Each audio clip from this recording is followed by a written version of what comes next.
ஓம் நமோ நாராயணாய. தாயார் திருவடிகளே சரணம். கிருஷ்ணா சரணம். கிருஷ்ணாய வாசுதேவாய ஹரையே பரமாத்மனே பிரணத கிளேஷநாசாய கோவிந்தாய நமோ நமக.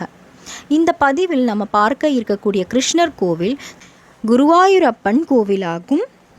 இந்த கோவில் அமைந்திருக்கக்கூடிய இடம் HVF எஸ்டேட் அப்படின்னு சொல்லக்கூடிய இடத்துல Selva Vinayagar temple complex HVF estate, Avadi, Chennai 6,54,000 ஆகும். இந்த குருவாயூரப்பனுடைய கோவில் கேரளாவில் இருக்கக்கூடிய குருவாயூரப்பன் கோவில் போலவே அமைக்கப்பட்டிருக்கு. அதற்கு எதிர்த்தா மாதிரியே விநாயகர் கோவில், ஐயப்பன் கோவில், லக்ஷ்மி துர்கை கோவிலும் அமைந்திருக்கு. இந்த கோவில் 2009ஆம் ஆண்டு கட்டப்பட்டிருக்கிறது. பிறகு இந்த கோவிலில் சிறப்பாக கூறுவது என்னவென்றால், இந்த குருவாயூரப்பனை வழிபட்டால் குழந்தை பாக்கியம் கிடைக்கும் என்று. அது மட்டும் இல்லாமல் திருமண பாக்கியம் மற்றும் குழந்தைகளுக்கு 5 மாதம் முடிந்த பிறகு அவங்களுக்கு செய்யக்கூடிய அந்த அன்னப்பிரசங்கமும் இங்கே செய்யப்படுகிறது. இந்த கோவில் கேரளாவில் இருக்கக்கூடிய குருவாயூரப்பன் அம்பலம் என்று சொல்லக்கூடிய வடிவத்தில் அந்த கோவில் கட்டப்பட்டிருக்கும். நம்முடைய தமிழ்நாட்டில் இருக்கக்கூடிய கோபுரங்கள் வேறு மாதிரி இருக்கும், அவங்களுடைய கோபுரங்கள் வேறு மாதிரி இருக்கும். அதே போல் கேரளாவில் இருக்கக்கூடிய அம்பலம் போலவே இங்கே இந்த குருவாயூரப்பன் கோவில் கட்டப்பட்டிருக்கு. இங்கே கேரளாவில் எப்படி குருவாயூரப்பனுக்கு பூஜை நடைபெறுமோ அதே போல தான் இங்கேயும் பூஜை நடைபெறுகிறது. இங்கே துலாபாரமும் நேர்த்திக்கடனாக செய்து கொள்கிறாங்க. இவ்வாறு குருவாயூரப்பனுடைய கோவில் மிக அழகாக இங்கே அமைந்திருக்கு. கன்னி மூல கணபதி என்று சொல்லக்கூடிய கணபதியுடைய ஆலயம் இருக்கிறது.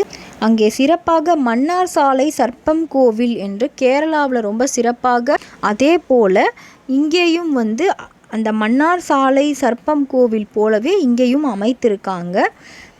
கோவிலில் சிறப்பாக வேண்டிக் கொண்டால் குழந்தை பாக்கியம், திருமண பாக்கியம் மற்றும் நட்சத்திரத்தில் சிறப்பாக பூஜை நடைபெறுகிறது. மற்றும் இங்கே ஐயப்பன் கோயிலும் அமைந்திருக்கிறது. நாராயணரே ஐயப்பனின் தாயும் ஆவார். 1986ஆம் ஆண்டு அங்கே ஐயப்பனுக்கு கோவில் கட்டியிருக்காங்க.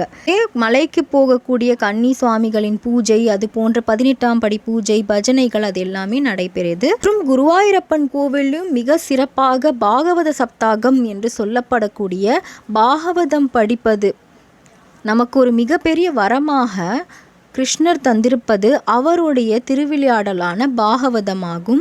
பாகவதத்தை படித்தால் அவர்களுக்கு கண்டிப்பாக வைகுண்டம் கிடைக்கும் அப்படின்னு சொல்லுவாங்க. அதனால தான் பரீட்சித் ராஜாவிற்கு சுகபிரம்ம மகரிஷி 7 நாட்களில் பாகவதம் சொல்லி முடிப்பாங்க. ஏனென்றால் பரீட்சித் மகாராஜா ஒரு சாபம் பெற்றிருப்பார், 7 நாட்கள் முடிந்தவுடனே அவரை ஒரு பாம்பு தீண்டி இறந்து விடுவார் என்று.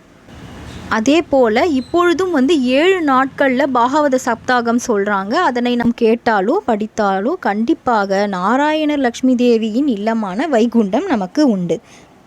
பிறகு அங்கே சிறப்பாக லக்ஷ்மி துர்கா தேவி அமைந்திருக்காங்க. லக்ஷ்மி தேவி போலவே பத்மாசனத்தில் அங்கே துர்கா தேவி அமைந்திருப்பதனால லக்ஷ்மி துர்கையாக அவங்க அங்கே இருக்காங்க. இங்கே பௌர்ணமி நாட்கள் வெள்ளிக்கிழமைகளில் சஹஸ்ரநாம பாராயணம் செய்கிறாங்க.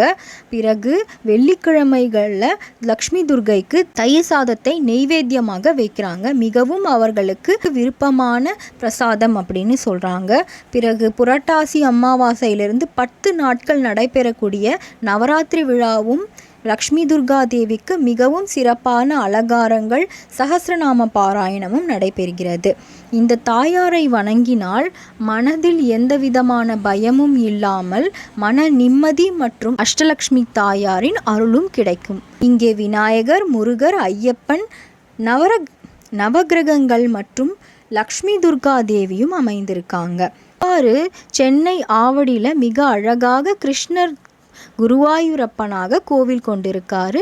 இந்த கோவிலையும் நீங்களும் உங்கள் குடும்பமும் தவறாமல் சென்று அவர்களை வணங்கி அவர்களுடைய அருளை பெற வேண்டும் என்று நான் ஐயப்பனையும் தாயாரையும் விநாயகர், ஐயப்பன் இவங்க அனைவரையும் பிரார்த்தனை செய்து கொள்கிறேன். அடுத்த பதிவில் வேறொரு கிருஷ்ணர் கோவிலை நாம் காணலாம். ஓம் நமோ நாராயணாய. தாயார் திருவடிகளே சரணம். கிருஷ்ணா சரணம். இந்த காணொளியை நீங்கள் கண்டமைக்கு மிக்க நன்றி. தவறாமல் லைக், ஷேர், கமெண்ட் மற்றும் சப்ஸ்கிரைப் செய்யுங்கள். ஓம் நமோ நாராயணாய.